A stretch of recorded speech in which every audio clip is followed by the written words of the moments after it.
Hi, I'm Justin Malco for FatAcorn, and today we're here to set up a humane rack trap.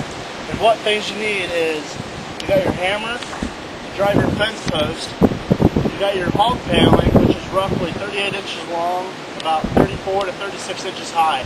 It doesn't really matter how long it is, just as long as you have it long enough, so when you make a V effect coming off the tree, it has roughly 30-inch space, so when the deer reaches in, he can reach in and not get his shoulder stuck. We also have a bucket attractant. It doesn't matter what you use, just something to make the bucks dig and want to get their noses dirty. And what you do is you want to put that at the base of the tree inside the ground, and on top of that you want to put a salt lick or salt block what the deer will actually lick on. It'll take them a long time to lick it, so this trap will be used for 2 to 3 months easy. And you do not want to set, if you set this trap up before January, you want to make sure you do not put your stuff out until the end of January. So after getting all your supplies ready and everything ready in an area, you need to look around your hunting spots and find the best trail where deer walk in and out. And today we have found a corner spot where the deer walk in and out. On this corner, we used to have, you'll see some pictures on FatAcorn.com of bucks and does walking in and out of this corner. We've had a lot of movement, so that's where we're going to place our humane deer rack trap. Now this is after the finished product. What we've done is we have about a 30-inch spread here, so when the deer comes in, he can reach here in the middle of this V for the salt block and whatever bucket attractant you have down in the ground. And when he reaches in here, his antlers will get stuck in the fencing. When he tries to pull out, his racks will snap off.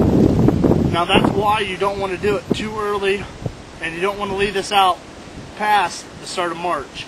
Because when they start growing their new antlers, if they try to get in here, that's going to rip off their new antlers they just got for the new year. So you need to make sure you put it out no earlier than the end of January, and take it up no later than the start of March. Now what we've done is we found a nice, probably about 4-inch diameter to 5-inch diameter tree that's sufficiently strong, and we bead the edge of the fence paneling, and you can either zip tie them or you can wire tie them. And then we've brought it out here. You can use fence driving post, or I just use 2 dowel rods. Slam them in the ground, make sure that they're sturdy, and then zip tie them or whatever you want to do to it. Just make it nice and strong and sturdy, because when the racks get in there, when they try to pull out, you want this sturdy. You don't want this whole thing to rip out. So what I've done so far is, after this is all done, you dig a hole in the V next to the tree. You take your bucket attractant and you dump it in the hole.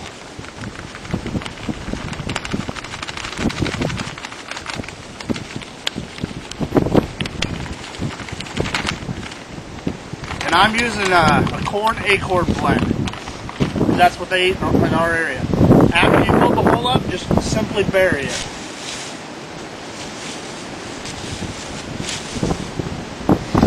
Now on top of that, you want to take your salt lick. It doesn't matter what it is. It can be a deer kind, it can be cow.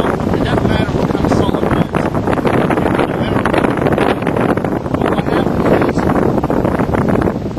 is after you get this unpackaged, what you'll do is you'll just simply lay it in the corner in the base of the V.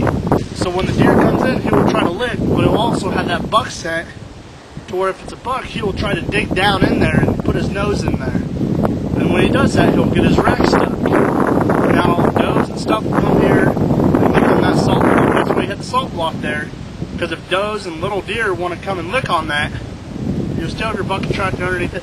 Plus, that salt block should last for a good 2 months easily. So that's the finished product. Now all you got to do is, we're going to set up some cameras and see if we can get some pictures or video of deer actually coming in this trap, and see if we can get something caught on tape. And basically you want to leave it alone for about a month or 2. If you wanted to, you would spray this whole thing down, because it has mice scent all over it, if you want deer to start coming right away. So you have to spray this whole thing down with some kind of scent block or scent concealer. So we're going to come back in about a month or 2, and we're going to see what we got.